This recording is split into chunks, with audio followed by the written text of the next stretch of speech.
You're listening to the We Are Libertarians podcast network. Find all of our shows at wearelibertarians.com. Who is Mike Johnson? I have no idea. But thankfully, Rhinehold knows a little bit and has been researching it all week. I've never heard of Mike Johnson, but he's actually been somewhat a consequential person in the behind the scenes of the Republican circles of the House. He is a fourth-term congressman who is now the Speaker of the House after a long, contentious process. We're going to talk to you about what the Speaker of the House does, how we got here, and who is Mike Johnson. So stay tuned right on the other side of the Chris Spangle Show. Hey, Fidelity. What's it cost to invest with the Fidelity app? Start with as little as $1 with no account fees or trade commissions on U.S. stocks and ETFs. That's music to my ears. I can only talk. Investing involves risk, including risk of loss. Zero account fees apply to retail brokerage accounts only. Sell order assessment fee not included. A limited number of ETFs are subject to a transaction-based service fee of $100. See full list at fidelity.com/commissions. Fidelity Brokerage Services, LLC, member NYSE, SIPC. You know what's smart? Enjoying a fresh gourmet meal at home that you didn't have to cook. Meet Factor, your loophole in the laws of mealtime. Chef-crafted meals delivered with a tap, ready in just 2 minutes. You know what's even smarter? Treating yourself without cheating your goals. Factor is dietitian approved, chef prepared, and you plated. Pretty smart, huh? Refresh your routine and eat smart with Factor. Learn more at factormeals.com. We run on the value for value model here on the Chris Spangle Show and the We Are Libertarians podcast network. That means, do you get value out of the show? Do you learn something that helps you sound smarter when talking with your friends? Do you feel a little bit more connected to the world and inspired to do something a little bit differently? Well, then please give some value back. And the best way that you can do that is through our Patreon. You can go to supportcss.com or patreon.com/wearelibertarians, and you can join our Patreon. Not only do you support the program and the entire We Are Libertarians podcast network by helping pay all of the bills, you're also going to get ad-free shows. You're going to get early releases, sometimes months in advance in terms of episodes that haven't been released in the public feed yet. You'll also be able to get the full archives, the full RSS feed of all the past episodes. And there's even a tier that you can come on the show, or you can have your name mentioned every episode like I am about to do right now. Thank you so much to our $100 a month members, especially Vincent Peichel, Matthew Durbin, Jason Doolittle, Christy Avery, and our good friend Rhinehold. Thank you so much for supporting us, and we appreciate everybody that considers making a contribution today. Welcome back to the Chris Spangle Show. Thanks so much for joining me. My name is Chris Spangle. We are glad that you are here, as you heard during the commercials. Thanks so much to everybody that supports us on Patreon. That is how we pay the bills. And listen, if you like this show, if you get something out of the show, please support the show. We are really trying to grow, and we're putting a lot of effort back into this, and that takes a lot of time. It takes 2 to 3 hours, really a person, to study for these particular episodes. If you get something out of our explainer panels, then please share them, and then also join our Patreon. That would be great. We appreciate it. And we especially want to thank our $100 a month members, Vincent Peichel, Matthew Durbin, Rhinehold, Christy Avery, and never last nor least, Jason Doolittle. And thank you so much for joining us here on the show. We're going to talk a little bit about the Speaker of the House as soon as I figure out how to put Rhinehold into the chat here. Rhinehold, how are you doing, buddy? Doing all right. I'm trying to remember how to turn off the mute button. That's okay. I know. I know. Yeah, I feel like I'm podcasting because I am podcasting like every couple days at this point, because I've got this show, which doing the interviews once a week to make sure there's something in the feed, talk to interesting people, but then get back to our current event panel shows like this. And then I've been posting Liberty Explained and podcasting on platforms this couple months. If you want to learn podcasting from me, then the Pat Down every week. And by the way, thanks to everybody who watched Miss Pat Settles It on BET. If you're not familiar, I'm on a network television show, and that network is Black Entertainment Television, which, Rhinehold, I never thought that I would be on a BET show, let alone retweeted by BET. I Everyone's new stars. It's very odd and interesting. It's not because I edit myself all the time. It's not weird to see myself on TV, but it was a surreal experience to go participate in the process. The production company are the folks that do Jersey Shore. Fantastic people, like watch how they produce all this stuff and cut it together. It's super interesting. But I don't know. Have you watched the show? It's okay if you didn't. I understand. No, I watched the first couple episodes. Yeah, I think I didn't see the next two this week yet. I was busy with work, but I did see the first. They do have BET out where you live. My dad discovered that. He texted me. He goes, "It is loud. We have BET in Putnamville." But yeah, check it out if you have. You can watch it on Hulu Live, YouTube Live, BET app. It's not on Philo. I think you can watch it on Philo.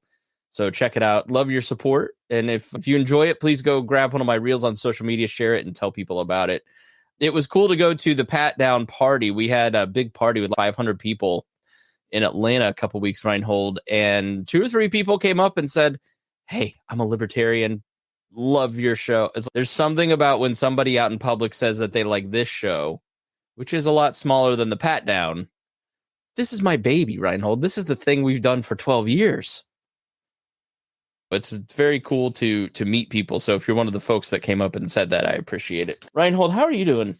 We haven't talked. You have before we get to the speaker thing, you have a Dalmatian pack at your house. I don't know that we've ever talked about it on the show.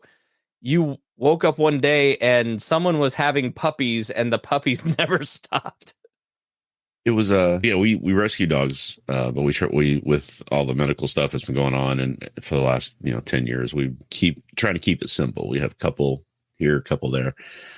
We'd taken in a couple rescues. One of them, we were told that they were fixed, and one night I was talking to my wife, and I looked over and realized they weren't fixed because one was giving birth to a puppy, and it was just like, okay, and it's a full purebred poodle. And the father is a half husky, half pit bull. So I'm standing over and I look over and I see the poodle is just standing there and she has something hanging out of her. And I'm like, what is that? And I looked and it was like, oh, that's a puppy. And then she started giving birth. And we ended up over the course of 5 hours having 9 puppies. And have you been able to rehome any of them? We rehomed 2 so far. We've got the other 7 are here still. Is it just pandemonium in your house all the time?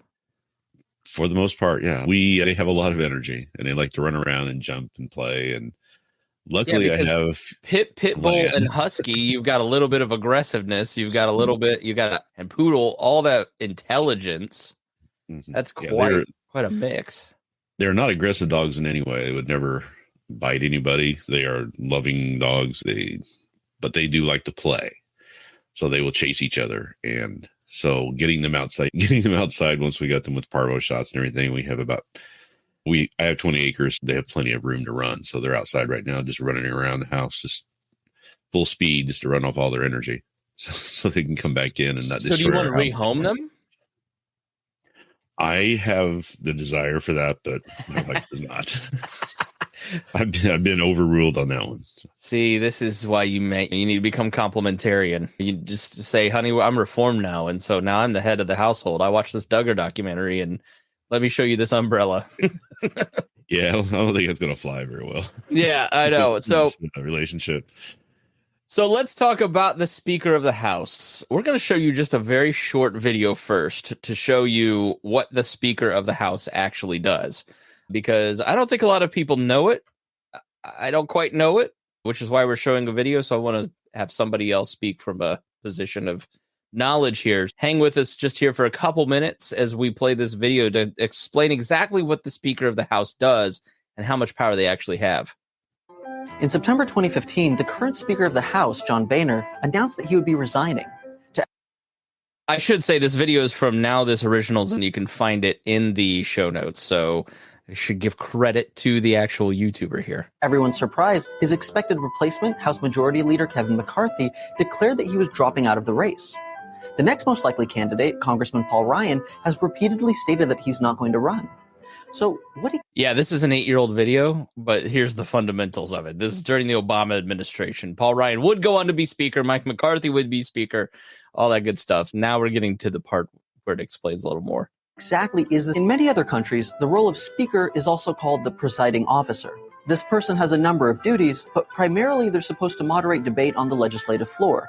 In the United States, its existence is delegated by Article 1 of the Constitution.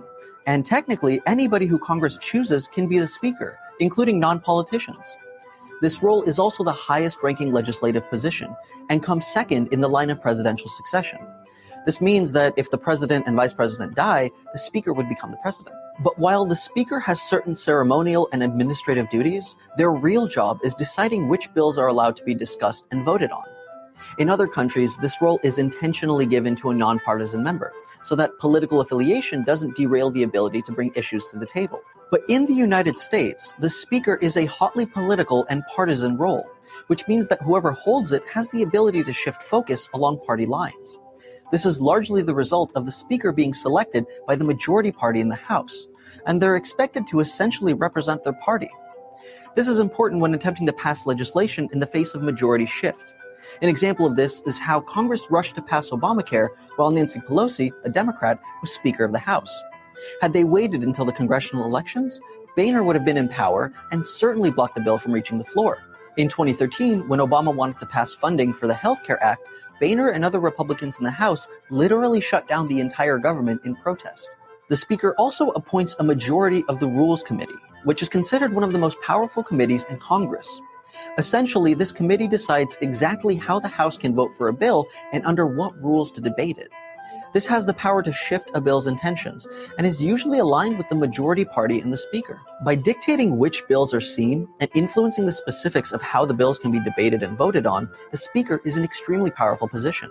In some ways, it can even rival the presidency. But soon, the position will be up for grabs. That's part of what everybody is freaked out about, Rhinehold, with this new speaker, because the thing about Mike Johnson is that Mike Johnson's a true believer. Before we get to how we got here, the thing to highlight from that video is that the House Speaker determines a lot of policy. They determine who gets appointed to committees. So if you remember from Mike McCarthy, Kevin McCarthy, I'm sorry, please, Rhinehold, if I do it again. That 5 years where I played fantasy football really messed me up, because now I think of Mike McCarthy, the Dallas Cowboys coach. But Kevin McCarthy had to negotiate people onto the rules, the Freedom Caucus folks like Thomas Massey. There's 2 spots in the Rules Committee. It's what makes it to the floor, what actually gets passed. The Rules Committee, for instance, was used to pass Obamacare, which they go on. We won't finish the video, but they talk about how the Rules Committee was used to pass Obamacare, if you remember the slaughter rule and all that bad stuff. But the Speaker appoints people to committees, brings legislation to the floor, and has the ability to influence a lot of policy. Mike Johnson, I would say, is a true believer and one of the first true believers in House leadership, and definitely in the Speaker's position. I listened to one podcast from the Federalist, Rhinehold, and they were rejoicing because it's the first social conservative to be in that role, maybe ever. So I'd have to look at the list of Speakers of the House, but Kevin McCarthy, John Boehner, Paul Ryan, Denny Hastert, all very, Newt Gingrich, all very pragmatic people, would have probably the professing Christian face, say, I believe these things, I revere the Constitution, but not necessarily the pedigree of this guy, where he's like a constitutional lawyer, hosts a Bible study podcast. Like he is full on social conservative and Freedom Caucus, and he's basically like Jim Jordan without the heat. Is that how you would describe him? Yeah, I think the best description I heard was Jim Jordan with a jacket and a smile, and without the antagonism. Right. Yeah, he's antagonistic, but he tries to do it in a way that makes people. Is he antagonistic, or does he just have like solid beliefs that he doesn't waffle on, and that makes people mad? He has solid beliefs. And I don't think it's so much that he has solid beliefs. It's that so when you talk about him being a constitutional lawyer and everything, you got to remember that a lot of his constitutional opinions have been struck down. Like he was one of the architects of the Texas bill, where they were trying to say that Texas rights were being violated because these other states elected people that they didn't like. Right. That was one of the tries to get Trump to stay in office, by getting Pennsylvania and Georgia, all those votes thrown out, because Texas was going to have their rights violated if they weren't thrown out. And like if you're listening to this show, you're probably somewhat familiar, but I guess if you were to categorize him, he's a big fan of David Barton, who is the historian that kind of goes back. He wrote Original Intent and talks about how the founders were all Christian, which was not the case. There was definitely Christian influence, significant Judeo-Christian values in the Constitution, but like Jefferson and Franklin, no. And then Jay Sekulow, I think, would be another person, if you know that name, who tries to run like the Christian conservative alternative to the ACLU, fighting for religious freedom. And he worked for, what's the organization that Mike Johnson worked for forever? You're muted. You're muted, and I'm coughing. Can you hear me now? Yeah. Excuse me. Yeah. I'm not sure what the organization it was. The ADL, the American Defense League? They're the ones who have helped the Christian Baker in Colorado fight his case for religion. Yeah, I mean, he's been involved in a lot of that. He's also been involved in a lot of the effort to try to keep Trump in power. He was on Trump's defense team twice for the two impeachments because of that history and having that constitutional background. Yeah, he wrote it's the Alliance Defending Freedom. The ADF is a significant nonprofit, like $104 million. They spend $81 million with a big endowment. And they're like a constitutional, the libertarian, it's not equivalent, but like Institute for Justice, for instance, that a lot of us would be familiar with, goes and helps people like Kelo versus in New Hampshire, where they got eminent domain, and then they went and helped them fight that, or helping fight civil forfeiture. So for the ADF, they go and help defend religious freedom. They will fight against gay marriage. I think I'm 99% sure that I heard that they were behind the Dobbs decision, that they were the lawyers that basically fund these. So when you have these big cases, for instance, an individual can't go, as you heard in my episode with Jill Jacobson on civil asset forfeiture, an individual cannot go and pay to get to the Supreme Court to fight these decisions. And so organizations like ADF, the ACLU, Emily's List, they go and they find cases that will help advance their policy through the courts. And he was one of the lawyers, he worked there for a decade or more, helping write legislation, helping write cases, lawyer on these cases. So he's not a dumb person. He's an intellectual person who, look, he has biblical values. And as I've listened to him, here's where I agree with him. I agree with him on much of his. There's some things that he's far more extreme in terms of Christianity than I am, and his conservatism. We have wild disagreements in terms of whether or not to use the government to enforce those values. When it comes to limited government, he says a lot of the right stuff, Rhinehold. Does that play out in terms of his policy? I haven't seen it. When he says he's for limited government, he's not really for limited government. He's for limited government in areas that he believes the government should be limited. But he's also for a very powerful, centralized executive branch to enforce a lot of policies that he wants to be employed. He wants to outlaw gay marriage. He spent a lot of years working on that. He was one of the primaries involved in that. He thinks homosexuals should be arrested. He was critical of Obergefell, which overturned the sodomy laws in Texas. Which, right. Like, what? He wrote 3 bills for national abortion bans. So when you hear people, a lot of the people in his circle when these things were getting passed, when we had things like Roe v. Wade, when we had Obergefell, we had all these things that were being pushed nationally. Their argument was we should have federalism. The states should be able to decide on these things, not the federal government. But as soon as they see that they have an opportunity, they immediately switch gears and go into, we want a national statement on this. We want national bans. We want national this. We want national. So there are anyone saying that federalism is the way to go. When you look at somebody in the GOP, you can pretty much tell that's mostly hypocritical. It's like the Mike Pence argument that we talked about in the Republican debate episode, where he, there's a significant debate on the stage between the candidates about whether or not there should be a federal ban on abortion. And half the people on the stage, most of the people on the stage said there's a 10th Amendment of the Constitution. And we as Republicans have been screaming about that since Obama in the Tea Party. So why would we violate the state's rights with an abortion ban? And Mike Pence said, because it's murder. And I think Tim Scott agreed with him. So you can't, if it's murder and we believe that it's murder, then why wouldn't we have a federal ban on murder? Which we don't have a federal ban on murder. So there's no federal law against murder at the moment. So which, if you're like Timothy McVeigh killing federal agents, then yeah, there is. But so that's where he really does remind me a lot of Mike Pence. He reminds me of, I've been listening to his podcast the last couple of days, Truth Be Told.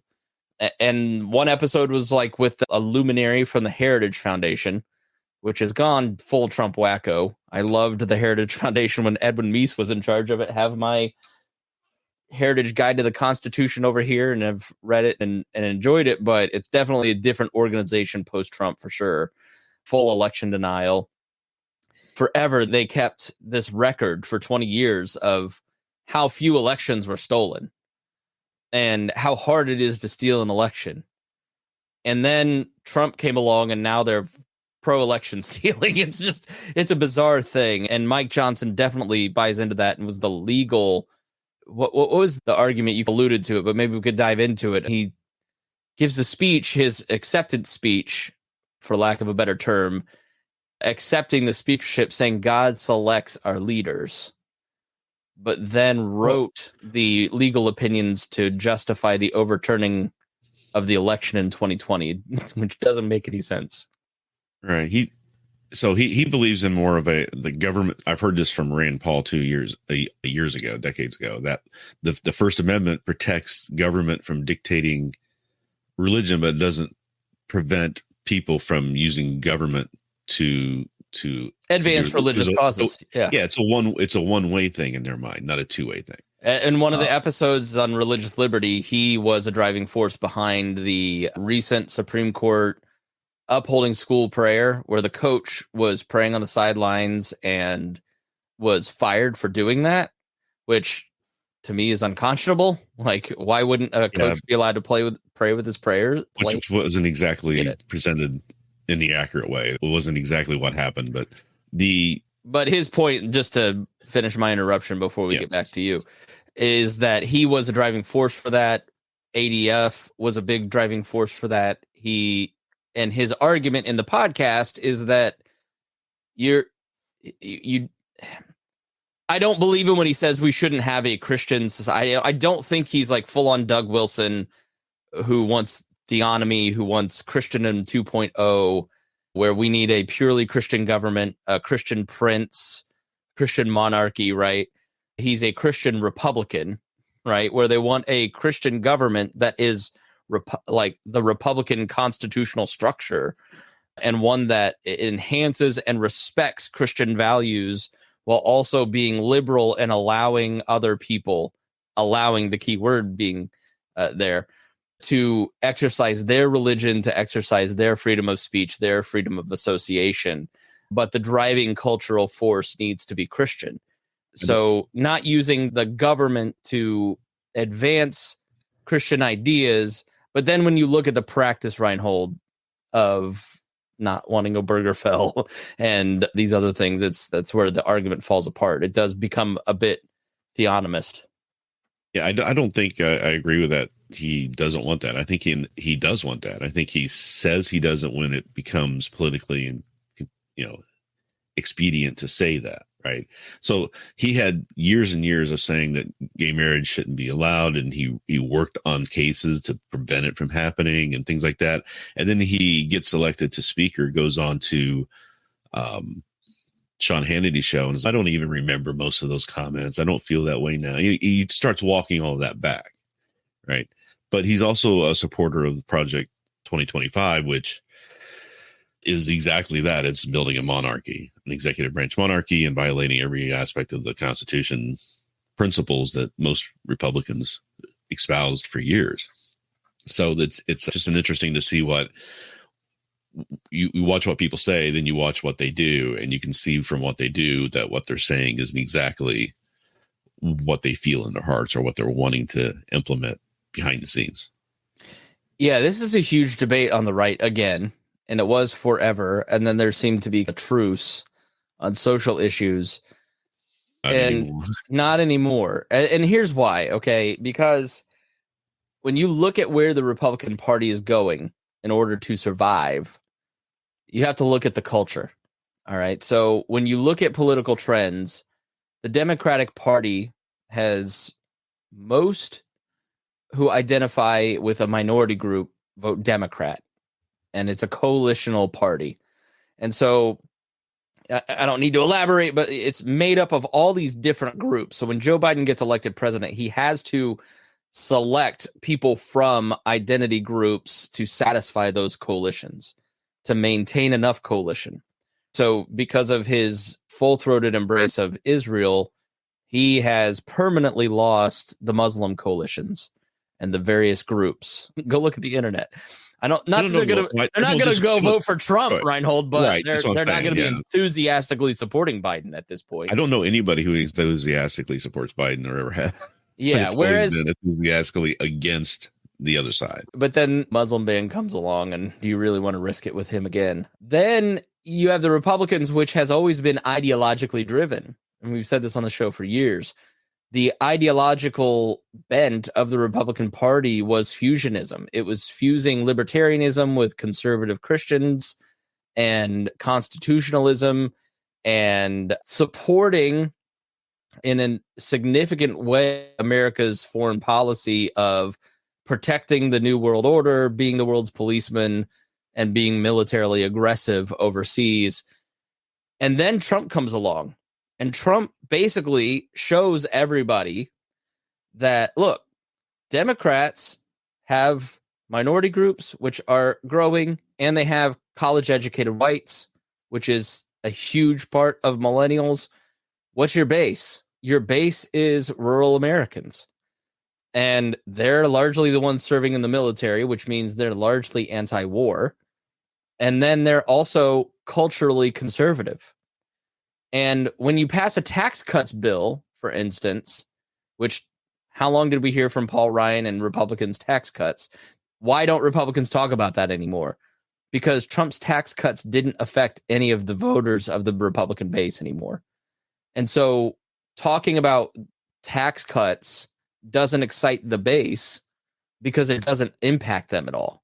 It may impact the people that are donating to Republican candidates, but it doesn't actually impact the voters. What do they care about? They care about, as Tucker Carlson said this week, leaving the world that they remember to their kids. And they care about fighting the culture war issues, trans issues, abortion issues. Their Christian nationalism is really, I look at it as a Christian and go, you're never going to save anybody with the government. A government can't be a moral force for good because it is inherently coercive.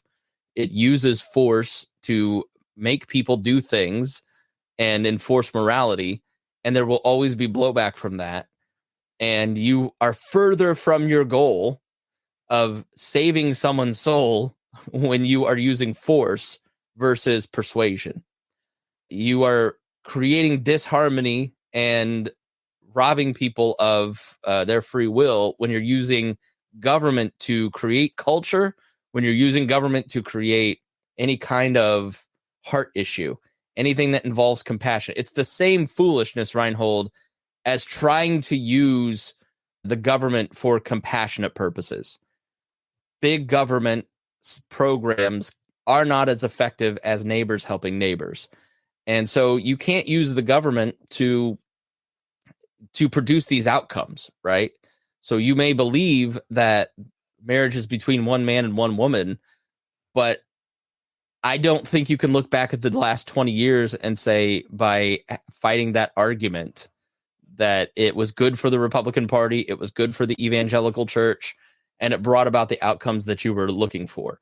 All it did is drive you further and make you more culturally irrelevant and put you out of touch from the people that you're trying to, quote unquote, help. So I think church and state should be separate. I think Jesus is central to my politics.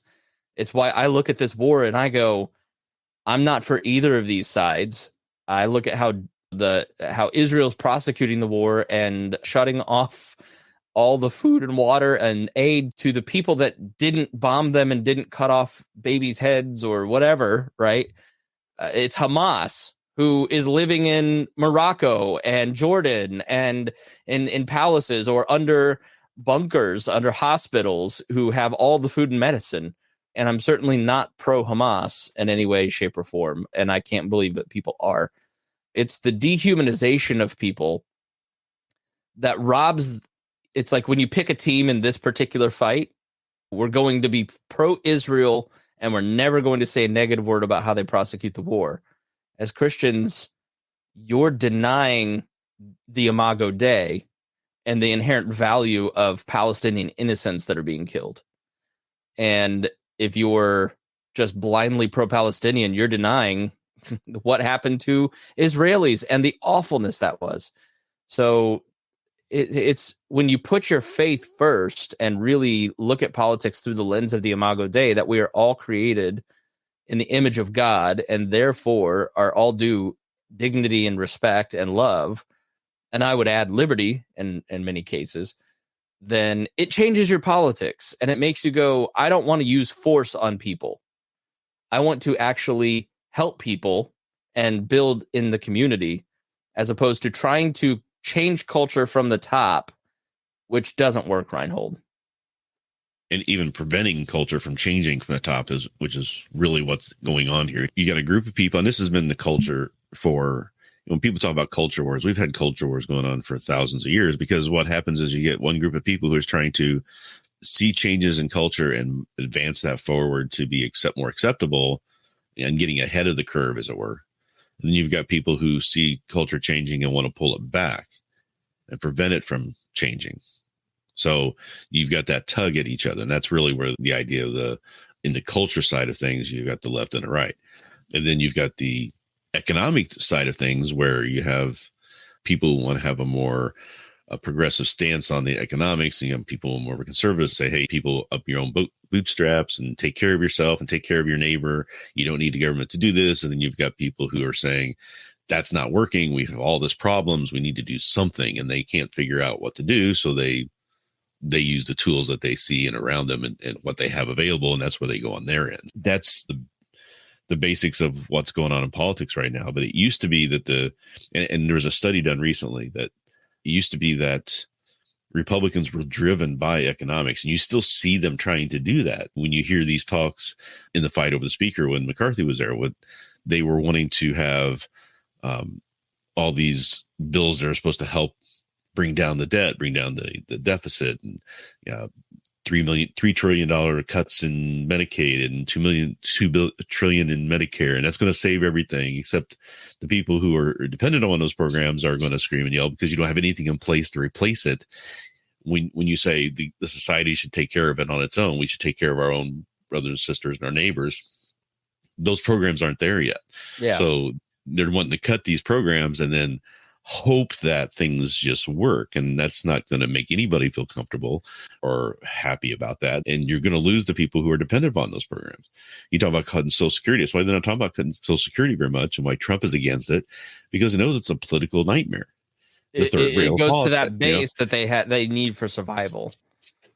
So they're trying to balance that line where they say we need to take care of the debt because that's what people want us to do, but we need to do this in a way that doesn't affect our side very much. But you get back into the culture side of things. You've got a huge fight going on in the Republican Party, and I really think that it's going to have to come to a head soon, because it has gotten really bad. And that's why I wanted to talk a little bit about the lead up to where we are now and how we got Johnson as speaker. Yeah, because it wasn't like an overwhelming, hey, this is our guy. Because before we switch, I want to, Crush Satan has some comments here, and you're more than welcome to comment in the live stream, or if you have a comment, please go back to chrisspangle.com on this episode and leave one there. He or she says, doesn't the Bible support the idea of government? Yes, it absolutely does. It makes it very clear that Christians are supposed to respect their leaders. Romans 13 obviously is key. There's a lot of libertarians who try to take Romans 13 and dismantle it to say, let's be anarchist. So I'm not an anarchist. I do think there will always be government, and it should be a tool for justice. And it should be, you want godly rulers, but you will see time and time again, you will not have godly rulers. You will have Saul.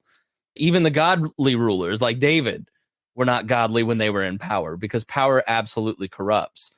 And while we have to respect government authority, as much as I hate to say that, it is part of God's structure to mediate justice. That's where I think the government should stop, right? Is making sure that there is justice for people who are murdered, who are stolen from, who are defrauded. I don't think that the government is a moral force for good when it takes from one group of people to give to another, nor do I think from a utilitarian perspective that it is effective, which is why I believe his second comment, maybe it's best to create an attractive culture. So how do you create an attractive culture? You don't do it through government. Who looks at the Republican Party and says, that's a culture I want to be a part of? You do it by engaging culture. You do it by being a Christian force for good through business, through civil society, through art, through writing, and giving a good Christian witness. And there's a meme that people will sometimes post that you're the only Bible that most people will read. That's especially true in a post-Christian Western context, where it's very difficult to walk up to somebody and say, here's a Bible, would you like to read it with me? It's better if you're just displaying the fruits of the Spirit. You're gentle, you're kind. You're creating a culture where people are respected, where people are shown dignity. That's why I just disagree with so much of Christian broadcasting that either is Pentecostal, that displays wackiness and unbiblical practices, or what's developed on YouTube, which is this theonomy, hard right. I don't like Mark Driscoll. He's always trying to be provocative, to tick people off, to grow his social media, right? Not to save people, not to create a Christian culture. He ends up creating a culture, but it is a culture of guys who think that it is really good to just poke people in the eye. It's a big reason I don't support the Libertarian Party in its current form. It is inflammatory and unchristian in the way that it goes about creating culture. I think the church I go to, Redeemer Presbyterian, does a great job. It has just an art museum, but also artists have space. And the church does a great job of engaging artists to create all these really beautiful, cool things for the city, from First Fridays to book talks to trunk or treats at the poorer neighborhoods around town, where it's not talking down to people. It's not disrespectful. It's saying, look, you're not a Christian. You're not, maybe you're even hostile to Christianity. We don't care about your politics. Let's just be friends. It's relational evangelism. It's meant to connect with each other one-on-one, because that is how in our environment you're going to connect to people. People are incredibly lonely, and when you connect to them on a heart level, you're going to be more effective. Crush Satan says, an appealing culture where people actually want to take part. Isn't that usually a big part of culture? Look at Japan, the Shinto culture. Was Paul off base when he called those who bear the sword on behalf of government ministers of God? I have not thought about that on a theological level to give you an answer that would be acceptable. So I don't want to speak on something that I haven't thought about. So catch me next time and maybe we can talk offline. You're more than welcome to email me. I'd love to hear your thoughts, but I don't want to get into biblical interpretation if I have not studied it. So that's I don't do political interpretation if I have not studied it, and I'm not going to do that with religion either. So Rhinehold, let's talk about what this says about the Republican Party. Let's talk a little bit about the path to get here, because if you want to go way back, you've got Newt Gingrich, who was really effective and really changed government and politics in a huge way, and then got tossed out for being a cheater, cheated on his wife, traditional family values and all that. I forget who followed him.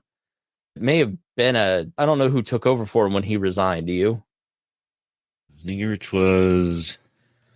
It was in like 98 during the Clinton impeachment. I'm trying to remember if the Democrats ended up taking over at that point, because I know the Democrats finally came in, but don't remember if there was somebody interim. A temporary. And then Tom DeLay in the 90s, 2000s, early 2000s specifically was the hammer, was incredibly powerful as a House majority whip and minority whip. But he wasn't Speaker of the House. They selected somebody who was just a genial, nice person who everybody got along with, and that was Denny Hastert, who's also a child molester in jail for child molestation. So DeLay wasn't chosen because DeLay was seen as too controversial, too much of a legislative terrorist, and so they put in Hastert because he would be fair to Democrats, he would be fair to Republicans, and he'd be specifically fair to all the different coalitions within the Republican Party, like the social conservatives, the libertarians, the war hawks, etc. In the history of the speaker has changed a lot over the years. So originally it was meant to be just like an administrative head of the government, of the House. So it didn't really have a partisan bent to it, right? And then in the early 1900s, Speaker Cannon was in charge, and he basically started consolidating power into the hands of the speaker, where he started getting too much power and taking all the power away from the committees, taking all the power away from all the individual House members. And the House kind of rebelled against that and stripped him a lot of that power. And then in the 70s, you start having people like Tip O'Neill, Jim Wright, Tom Foley. Those guys start seeing that the speaker could be used more as used better and more centralized power as a tool, and start kind of consorting that power a little bit. But when Newt Gingrich came in, he really changed the game a lot. He really started using the speaker in a position that we start to see today. He started to do what LBJ did in the Senate, which was use the power of leadership to punish members when they didn't do what he wanted, to whip votes in a more serious manner. Newt would use earmarks to control members of Congress. Many positions are big, rules, that sort of thing. Those are the huge things that he gained consolidated power for, and that's how we got to where we are. But at the time, so we didn't have too much of an antagonistic between the two parties like we do today. It was a lot more congenial at that level. Right. When you get into the Senate and the House and the leaderships and things like that, people would work together because they had to work together to get anything done. If they didn't get anything done, then they were seen by their constituents as not doing anything, as being a waste of time. Why are we sending you to government if you're not getting anything done? That we want these things done and you're not doing anything. So in order to get anything done, they have to work together. And everybody's understood that until today. The people in charge of the Republican very small majority in the House, which should have been larger, but it isn't, because of this, are our way or the highway type of group, because they don't care if the government gets shut down. That really, so when you look at this, kind of one of their desires. So let me finish the evolution, because this has been bubbling up for a long time. So you have DeLay, who is that I'm not going to say far right, because every time the New York Times says hard right or far right, I roll my eyes.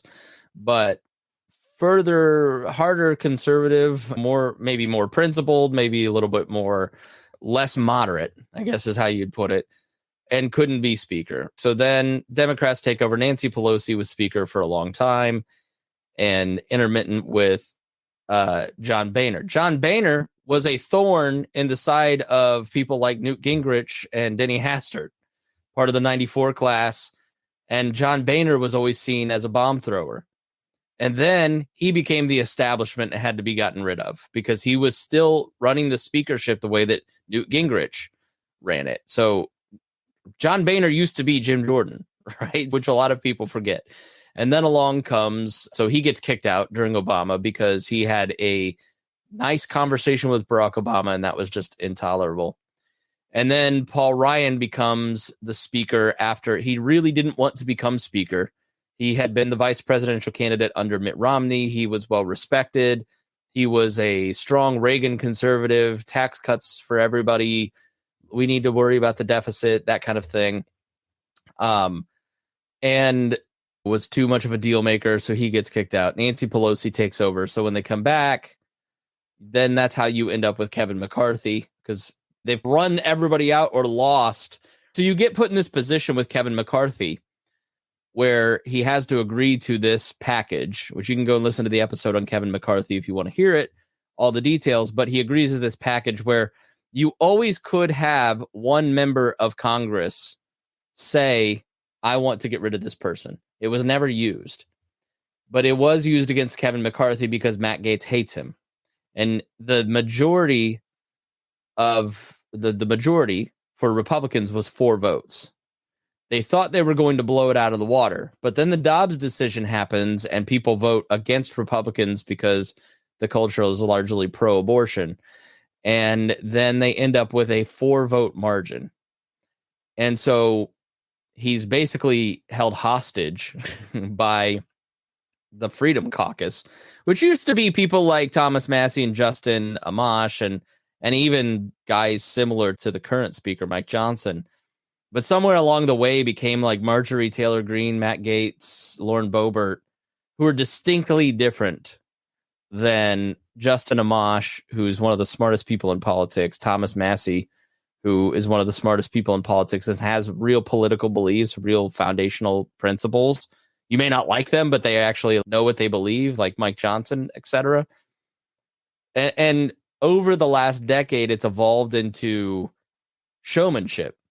Jim Jordan with his rolled up sleeves, going on television, screaming about morality when he's got some horrible things in his past that he overlooked, molestation as a coach. Matt Gaetz, Boebert, these are people who are simply in Congress to grow their following on Twitter.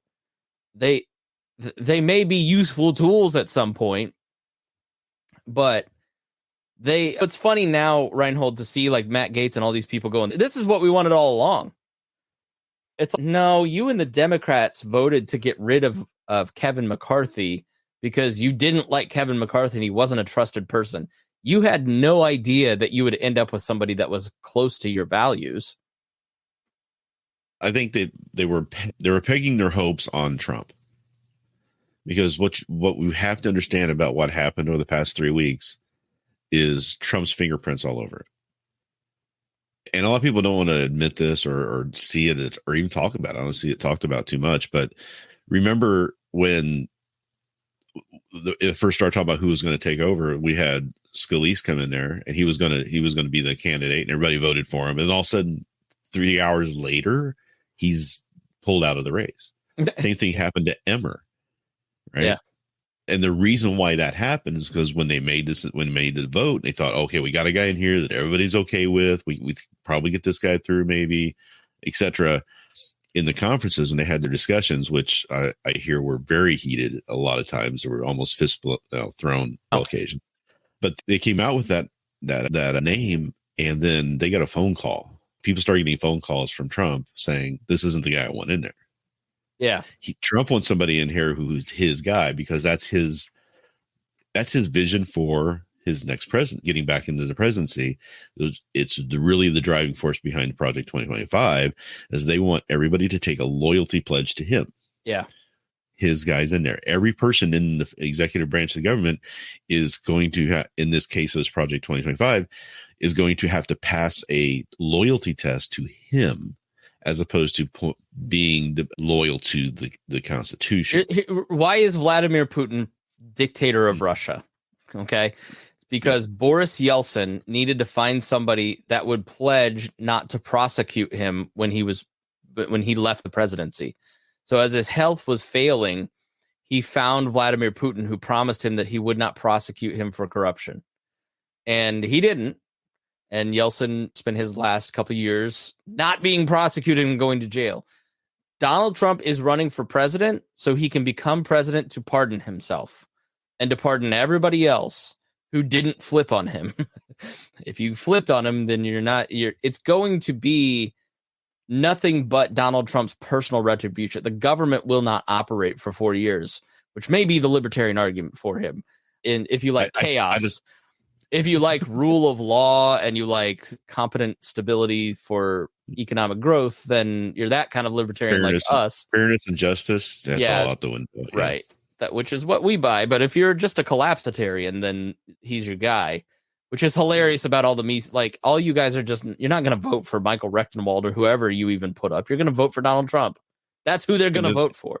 Yeah. So, and the funny thing is that the collapsitarians are like, oh, we get rid of them. We won't have any government. And I was like, do you think your life's going to be any better in this political climate, in this society, with this culture, that if we didn't have a government protecting your rights, do you think you're going to come out good on the end of that? Yeah, because it's not going to happen. You think people are calling for an Article 5 convention and we're going to do this. I'm like, you think you get Second Amendment out of that? That never comes out of that convention. If you call that, that sort of thing is going to happen. And you got to be careful about that because that's not where the culture is today. If you can't win the government control, you can't win a local race.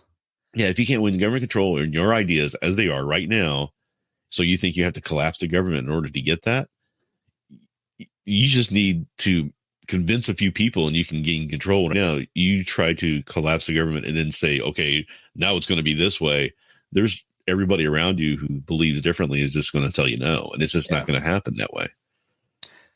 But getting back. So it's recapping the last 3 weeks. Kevin McCarthy gets tossed out. We did a show on that. You can go listen to all the details on that. And then obviously the next person up was Steve Scalise, who was in the running and had been floating the idea of being speaker.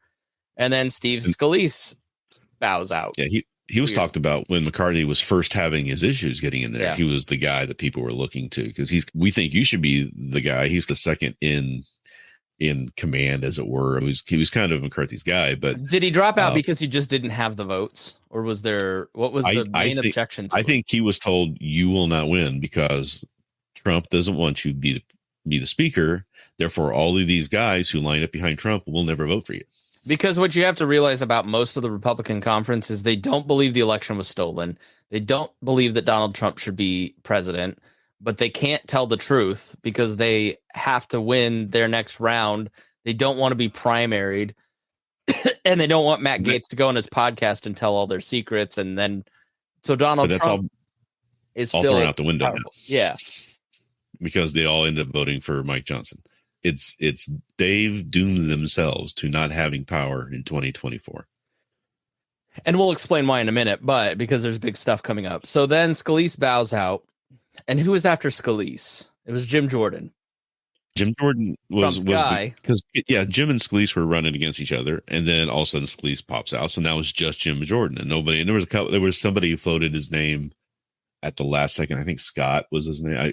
It was just like, we just need to have somebody on the ballot so we can do it. It was that sort of thing. So but Jim Jordan was the guy that McCarthy really wanted, not Matt Gaetz really wanted, and Trump through Gaetz. So they were all lined up for Jordan. But the problem is that there are people who are dead set against Jordan for a lot. Because he's a jerk. Well, you use better words than I use, or nicer words.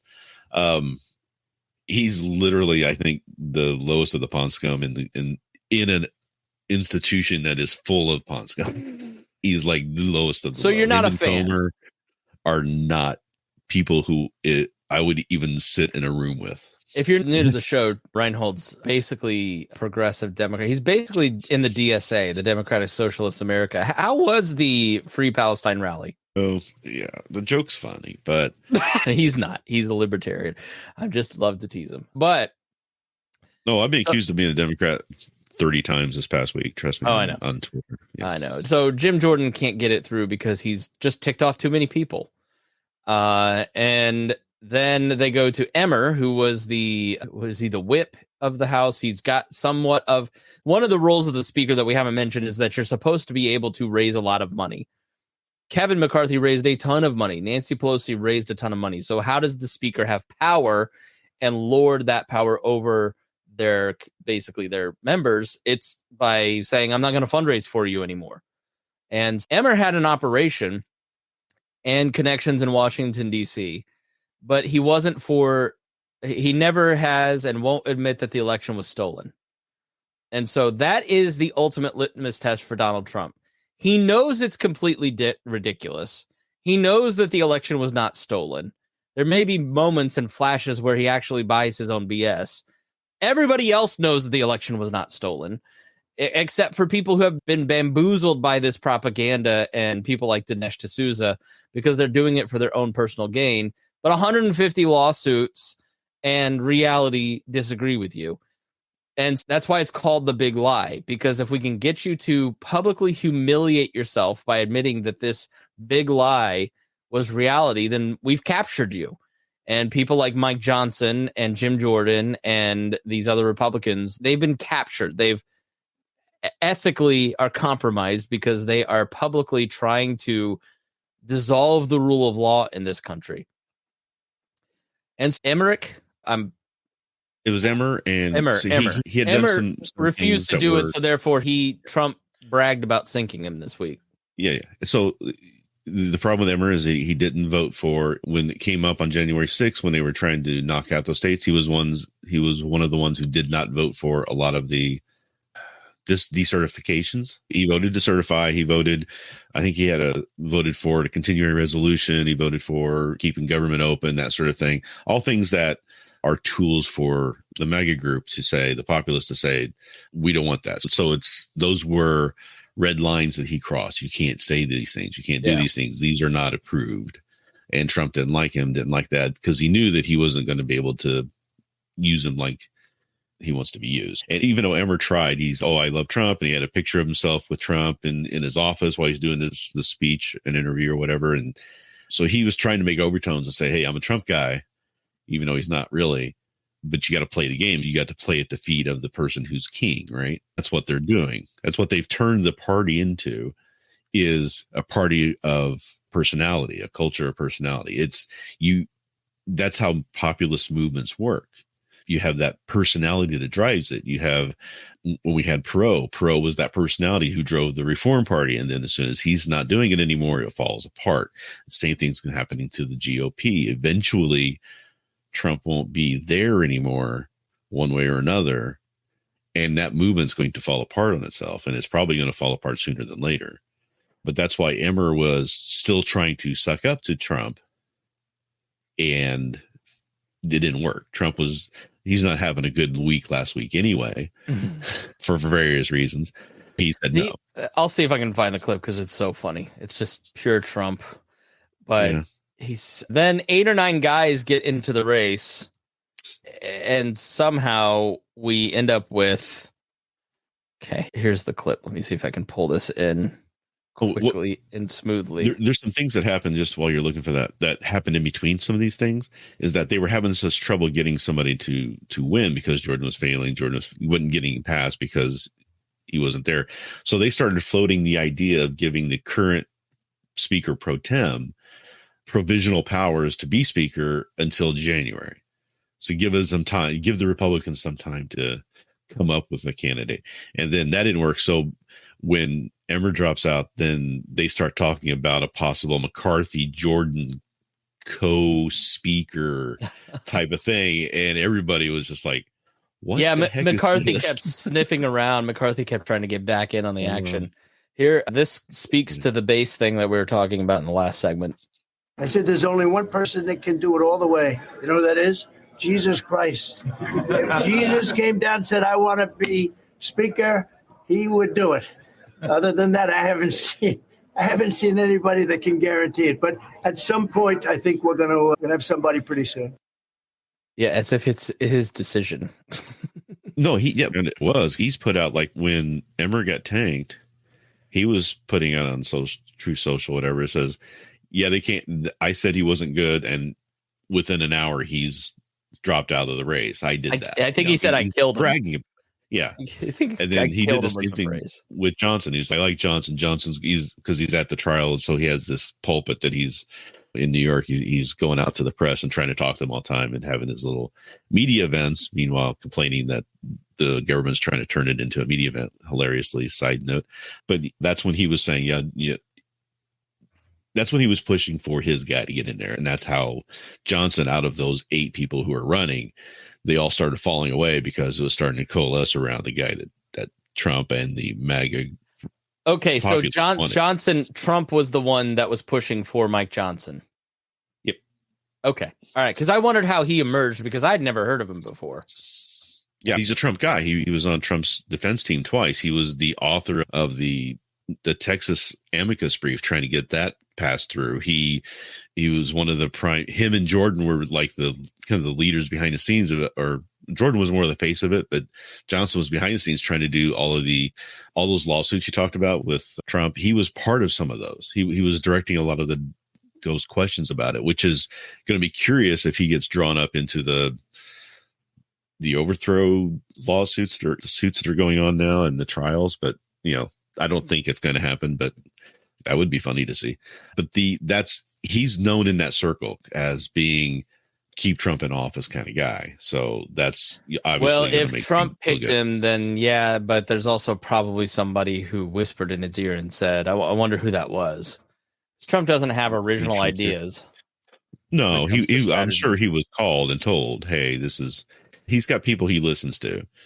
Very few who he really listens to appropriately, but there are phone calls being made, and he was wanting to say, okay, I imagine when all this started going down and Jordan was getting kicked out and the chaos was looking bad for Republicans. It still looks bad for him, but that mess of trying to pick a speaker for weeks and then trying to blame the Democrats for it, that doesn't make him look good, to the point where there was a clip I had talked to you about earlier in the week where I think Jake Tapper was interviewing one of the leading Republicans, and they start going into it's really hard there's a lot of division between the people in the conference, and we're trying to have a lot of this and all the internal fighting inside of it. And Jake Tapper just says, nobody cares. We really just don't care. Get something done. They were looking really bad. That point, I'm sure Trump said, hey, what do I need to do? Who do we need to get in here? And I don't think Trump thinks about, he saw an opportunity is what I think. Yeah. That. Okay. We need to get something done. Why doesn't Washington do anything? I just hate that. Your cocktail Washington DC. Why aren't we getting things done? Does not move me anyway. Like, we just have to the biggest things that are going to be coming up. Joe Biden is floating $100 billion package for Israel, Ukraine, and Taiwan. So, of course, Janet Yellen will soon be on TV saying, yeah, we can print enough money for 3 wars. And they also have a November 17th deadline to renew the funding of the government. And the whole caucus has been the reason Kevin McCarthy got kicked out, other than Matt Gaetz' need for attention and revenge against Kevin McCarthy, was that he supposedly worked with the Democrats to fund the government through omnibus instead of the traditional regular order. So Matt Gaetz worked with the Democrats to then kick Kevin McCarthy out. And so you've got the funding of the government coming up next month. And you still have the rule. Mike Johnson agreed, because he had no leverage to get rid of it. Mike Johnson agreed to the rule that one member can get rid of him. What happens if now Mike Johnson is on record on Sean Hannity in his interview saying he is for funding Ukraine. He's for funding Israel. He is suspicious of where the money is going in Ukraine, but he's basically all on board with giving Taiwan, Ukraine, and Israel as much money as they want, which is not going to sit well with the Matt Gaetz folks, who have said no funding for Ukraine ever. Then you've got the funding of the government, and then you've got to fund the government through regular order. Well, and there's enough Democrats to screw you on that. So what do you do if the government shuts down and they don't fund the government for 6 months, which the Democrats would be happy to do to get a supermajority in the House in 2024. So what if, like Kevin McCarthy, Mike Johnson says, you know what, a slightly bad bill is better than a worse bill. And this is what's funny is Matt Gaetz was against Kevin McCarthy, who was against funding Ukraine. And that's why he worked the deal out with the Democrats and the Senate to pass that omnibus bill, because he was trying to give less funding or no funding to Ukraine, where Mike Johnson's probably going to be more pro funding Ukraine. It just, all of these things don't make any sense. So Mike Johnson could be a very short speaker who is a very controversial within the House Republican caucuses, because he could sink the whole thing to make the further right folks happy and make the moderates mad and then want to remove him, which I don't think they're going to do because they voted for him, because the moderates care about Jake Tapper's opinion. And so that's why they never get anything done. Jim Jordan was the first time that I've seen a moderate Republican in Washington, D.C. take a stand. They usually fold like a card table. So who was the moderate Republican? That's what Joe Emmer, for instance, or is it Joe Emmer? My brain says Joe, but Emmer basically is considered a moderate. And why? Because he doesn't want to steal the election. He didn't think the election. You said Jordan. You said Jordan and moderate. I was just trying to console those. Jordan. In my brain. Jordan was sunk because the moderates said never Jordan. Oh, okay. I'm never Jordan. Yeah. They weren't.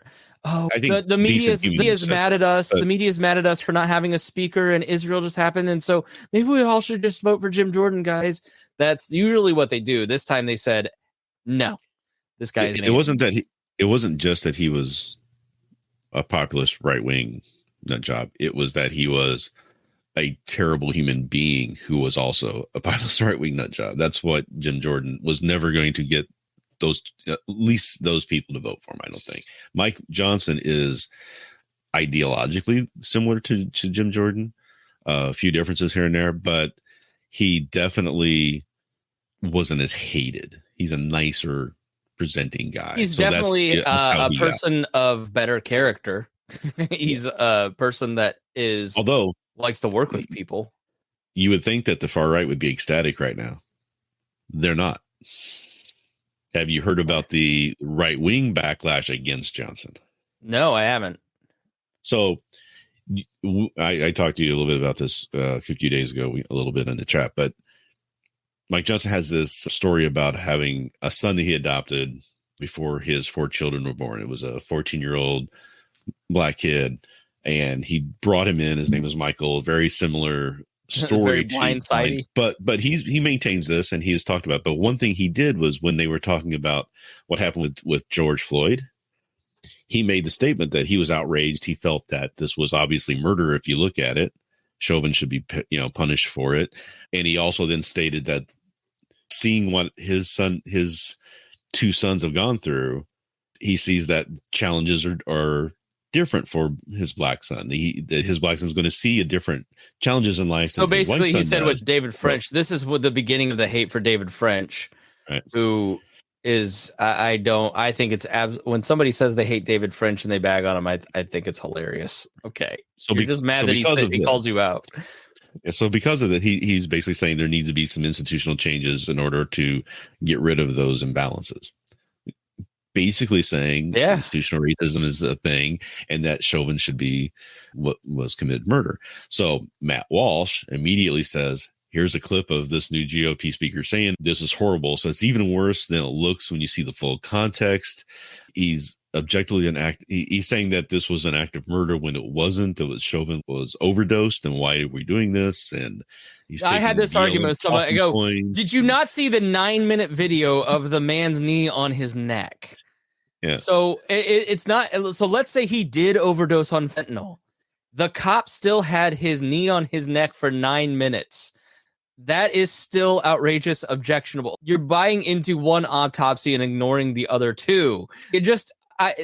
This right wing has convinced itself that we don't need to care about reality. We can create it. And so we're going to propagandize our way to success.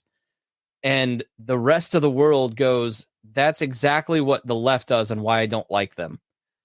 And they haven't figured out on the right. It's the populism on the left, it's right? the They same, both do right. the same You're not convincing me because you just scream loud enough about this one piece of misinformation that you seem to believe.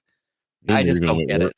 Yeah, she said, what MAGA Republican says something like this? George Floyd was a drug addict and criminal, yet the new Speaker of the House and said his heart broke for George Floyd. I'm really MAGA. You know who my heart breaks for? Derek Chauvin. Derek Chauvin is an innocent man. He was sacrificed to appease the violent BLM mob that was enabled by liars like Mike Johnson. Who is this that said that? Laura Loomer. Oh, okay. All right. There you go. This is a crazy person. But this is the crazy right. The right saying this stuff, you know, that's so they don't like him because of these things where on the few things where he's not completely, in my mind, crazy, where he says there is institutional racism, but we need to acknowledge that. I don't know what we can do to fix it, but we at least need to acknowledge it. And that sort of thing is what's going to cost him on the social culture war aspect, where you have and what we were talking about before, I don't know if I get to it, but it's like they did a study and found out that Republicans used to be very much about economy, and now all the Republicans are voting for or care about on their top lists of things that they are concerned about are all culture things, right? Because it's propaganda. Changed. They've been propagandized. It's why do we need the Daily Wire's new cartoon thing? Because the Daily Wire every day on all of their shows for 3 years has told you that Disney's bad. Meanwhile, just don't watch the new stuff. I have a lot of problems with the old stuff. I think Little Mermaid was horrible. Little Mermaid's a horrible story. There's nothing redeeming about Little Mermaid. I mean, and the original story is even worse. My wife hates Disney completely because she was watching Fox and the Hound when we were with my family, and there was my nephews and nieces were watching it, and she watched it and was like, the first 5 minutes, it's like they just killed the mom. And if you watch like all the old Disney movies, they're just killing off the parents to create the trauma that starts off the show. And it's like you're teaching these kids these horrible things. But the difference between like them and their model is they don't like that Encanto has a bisexual rainbow on her dress, which most people don't realize. I never hear them talk about it. I don't like The Little Mermaid because it teaches my kid that to be a woman, you must lose your voice to gain the approval of a man, right? There's no like feminism in the critiques. They're happy about that part of it. They think that's the way it should be. I never hear the critiques like from a Christian worldview. When you watch Disney movies, it pushes the individual autonomy that we're dealing with as a culture that says, put yourself first, be happy first. That's the stuff that I disagree with when I watch Disney stuff and we have a conversation about. It's not too bad, but it is subtle right there, and it's not Christian, which is put God first, serve others first. Sometimes you're going to have to put your happiness second to not chase after love, right? So those are my critiques. I never hear those critiques. It's always they just like gay people and they like black people and they're putting a black person in a white role, and that's what I'm mad about. And so I just don't find that convincing. I find that to be racist. We talk about that. You can't love others like God wants you to love others until you can love yourself too. And that's really where it falls down on is people aren't doing that part of the work and not being in that world anymore. I don't have much of a right to say too much about it, but that's my opinion is that you've got to be able to love yourself before you can love anybody else. There's definitely a piece of that where a problem with our culture. Yeah, you definitely have to. I would say that like in my own life, when I'm a very self-centered person, there's just no two ways about it. I'm very aware of it. I try to counteract it. But when I'm not actively trying to beat that out of myself and I'm not actively trying to put others first and I just go on my natural instincts, and you look at my life from like 2014 to 2017 where I was trying to make myself happy instead of trying to live in a godly way, seek after God's character and then live that out. My life now, because I do that on a daily basis and that is my practice, I'm a better person. I still have a tremendous amount of work to go, but I'm not operating from very like selfish motives when I was seeking after happiness, or whatever the cultural definition of happiness is, which is usually have sex with a lot of people, and if they don't like you, that's bad. If they like you, it's good. And that's a very unfulfilling way to live. And the cultural conversation of chase after what makes you happy, and happiness is being loved by another human being, I find that to be very hollow and empty. Yeah, you were looking for external validation for the hole that you were trying to fill in yourself, instead of filling yourself with, whether it be through religion or through self-love, or through working on yourself and become the person that you can actually like to be with and who you love yourself. You were looking for external validation for all that stuff, and that's where a lot of people fall down the rabbit hole and get into some very Hunter Biden type of to your point, discovering your calling and discovering your God-given gifts and how you can use those to serve other people, that self-actualization, I think, is very important for people. I think understanding the difference between me now and 10 years ago is that I used to have no self-worth. I didn't think I was a creative person until 2015. I didn't think I was an intelligent person until 2015.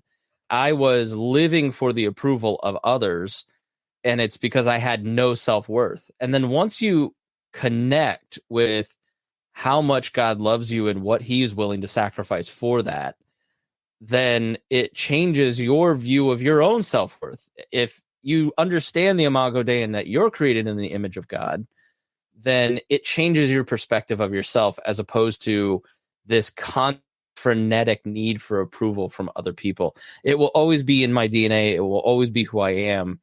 But yeah, there's a huge piece of what Disney pushes that, and most entertainment, that I just find disagreeable and didn't work for me as a human being.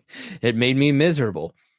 But that's not the critique, and so I think there are pieces of the leftist critique of Disney that you need a man to save you, and the right's critique that pushing identitarianism. There are pieces of those arguments that are correct, but I think if you're coming at it from a Christian worldview and you're mad about a rainbow, that's not the fundamental main problem with Disney's content. And I don't know that the Daily, and I've seen this argument, Rhinehold, from that in some of these reform groups. So I would never watch that, because nobody at the Daily Wire is actually Christian. So how can you advertise yourself as a Christian, conservative, moral entertainment outlet when you don't really hold our values? Let's just go to Angel Studios. And then even then, that's Mormon, which isn't right. So there's all these critiques from all of these different things. And when in reality, all of it is a lot of legalism. And what you have to do is just have connection with your kids. Talk to them. I talk to my 4-month-old son for an hour sometimes. We just sit there and he goes, and I go, it just, I don't know. I did that. You get more intelligent conversation with him than you do on social media. Yes. With Squish, she's 4.5, almost 5 years old. And she's asking deep theological questions, and she's asking silly questions, and she's asking about nature, and she's asking about snakes and bugs. She's asking about everything. And instead of her, I realized the other day I was doing this. I realized this was her point of view. She was asking a question, and that's what she saw. She didn't see my face. And I immediately put the phone down and felt really bad about it, because I dated somebody who was a school counselor for elementary school kids. And she goes, 50% of our population at the schools that I work with show signs of serious parental neglect. And all of them say that this is their view. So with my kids, that's like the thing in our house. Reagan and I will be like, hey, put the phone down. Put the phone down. Call each other out on it. Before we get too far, get to the thing, and then we'll get to you here just a second. So Crush Satan says, you're nobody unless somebody loves you. Why am I speaking of eternal validation from God's love, or is that internal validation? I think I don't quite understand. I agree that discovering your calling is the key to happiness. I would say that nobody unless somebody loves you, I think, is what's wrong with culture today. Maybe he's coming at it from a reform perspective, is that you're a wretched sinner who is only deserving of grace. And I am reformed, and I understand that we aren't deserving of God's love. but I do think that every human being still in their core wants to be loved. And I've spent too much time in evangelical Methodist churches to be too reformed. So let's move on. Rhinehold, what were you about to say? So I just want to say, as we have the situation is now, we talked about how we got here. We've talked a little bit about who Mike Johnson is and what he's going to be struggling with over the next couple weeks. But I think what I've seen in this whole thing is that this process and how it's turned out has ensured, which was probably not very much of a doubt anyway, is ensured that the Republicans probably do not win back the House in 2024 for a variety of reasons. One of them is the fact that you have those 18 Biden Republicans that were Republicans who won the House barely, but were in districts that Biden won by an overwhelming number, right? So these are people who are probably more left-leaning, but decided to go with the Republican this time, and they're seeing what's happening. I saw one of those individuals getting stopped by the press, and they were asking them about what do their constituents think about all of this and what they're going to say. And he says, I don't think my constituents care who's the speaker and aren't really paying attention. And then he added, at least I hope so. All right. Because he knows that it's probably going to cost them. So if you start doing the math and you say, okay, those 18, let's say half of them lose their seats to a Democrat after seeing how inept the Republican administration of government has been. They're great when they're not in power. They're great at saying no to things and saying, don't do this, and being blockers. But when they get in charge, they don't know how to lead. Yeah. And that's what we're seeing from this group. And that may not even be the goal. The goal is to be the permanent opposition and not to lead because they don't really have ideas. That's a problem with the Libertarian Party in a lot of ways, is that very much so, both the previous and current regimes are really good at calling out the change, but have no hope. There's no vision for what could be next. Exactly. But then on top of all of this, so then you've got that, then you've got what's going to come up in the next few weeks with trying to get government funded, which is going to be an ugly process because they still won't work with the other side. You've got the Democrats in charge of the White House. You've got Democrats in charge of the Senate. And you've got a very small majority in the House. They're very literally clinging on to just almost no power, but they think they are running things. And they're going to make all these demands our way or the highway. We're going to not do anything. And they're going to shut down government. It's going to blow back on them. So between all of that, or if they do capitulate and they do make a deal and they make it happen, then all of the people, all the populists under Trump are going to be all upset. All the MAGA people are going to be very upset. And they're going to be screaming. On top of all of that, you've got a lot of reasons why they gained some of the power in the House was because of the redistricting that happened underneath Republican-controlled House legislatures that are all being reversed on lawsuit because they were supposed to do that. They're violating the Civil Rights Act in a lot of these states, and they've already gained back probably 5 or 6 seats. The Democrats are probably going to get a swing of 15 seats. Yeah. Right. You by also, the time it happens, you should be blowing the waters out. Everybody's so mad at Biden and hates Democrats. And so, it should be a slam dunk, but I do think there comes a point where that generational shift that has been warned about for 15 years for Republicans, eventually you are the minority party. They have failed to offer a vision to people under 40 that they connect with. And so eventually their base will die. And I'm not saying that Republicans should go full secular progressive, although Sohrab Ahmari is calling for more government. I just think there's a lack of imagination on the Republican side to articulate their values and have decided that the best way to maintain our power is to cheat and to be of poor character and propagandize. And I think that eventually people will they're worn out with it and they're not going to buy into it. And there's going to become I don't know that there's a third party that's going to rise up, but I do think there will be a reformation at some point in the party where it starts to offer a better vision for what the world ought to look like under their values and for their base. If the GOP at the end of 2020, when Trump lost, instead of going on this bandwagon of trying to keep him in power and doing all this stuff, if they had just said, look, he lost, move on, jettison from the movement, ignore all that stuff, they could have taken control back of that party. They would have gained bigger grounds in 2022 than they did. There would have been a red wave, because they would not be doing all of the stuff that people are just not interested in. It's causing all those problems in their party. That could have led to a position right now where they would be putting up somebody young and vibrant with a lot of good ideas, a good history of 2 years of leadership within the House to show that they know what they're doing, that they're getting their stuff done, that they're in the right. And they could have walked into the presidency with no problem at all. Vivek could be president right now.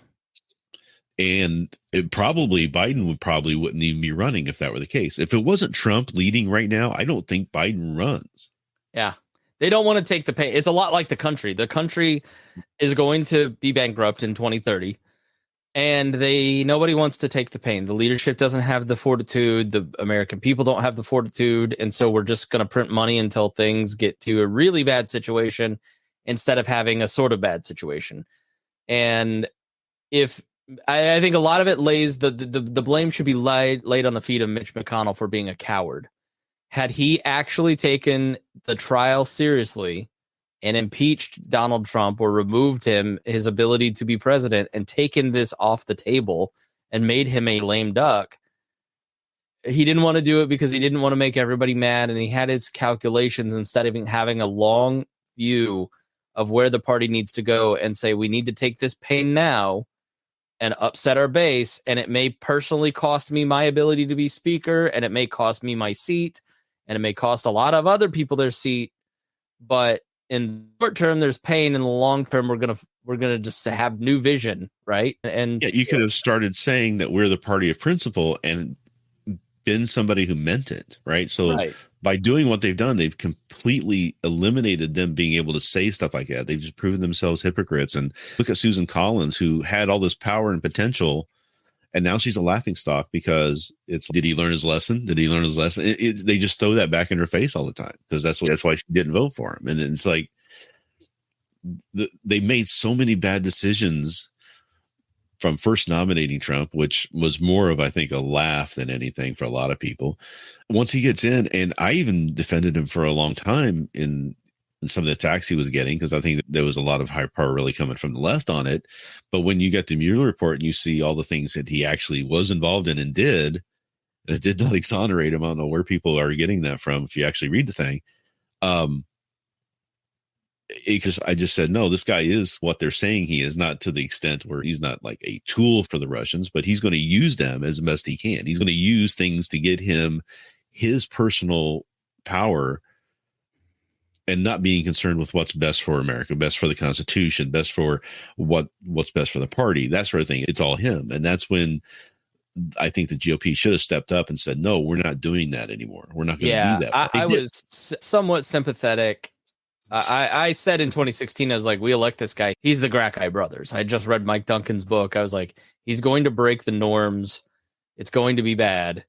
Then when he got in, I was like, I'm going to give him a chance. He is a better option than Hillary. Let's see how it goes.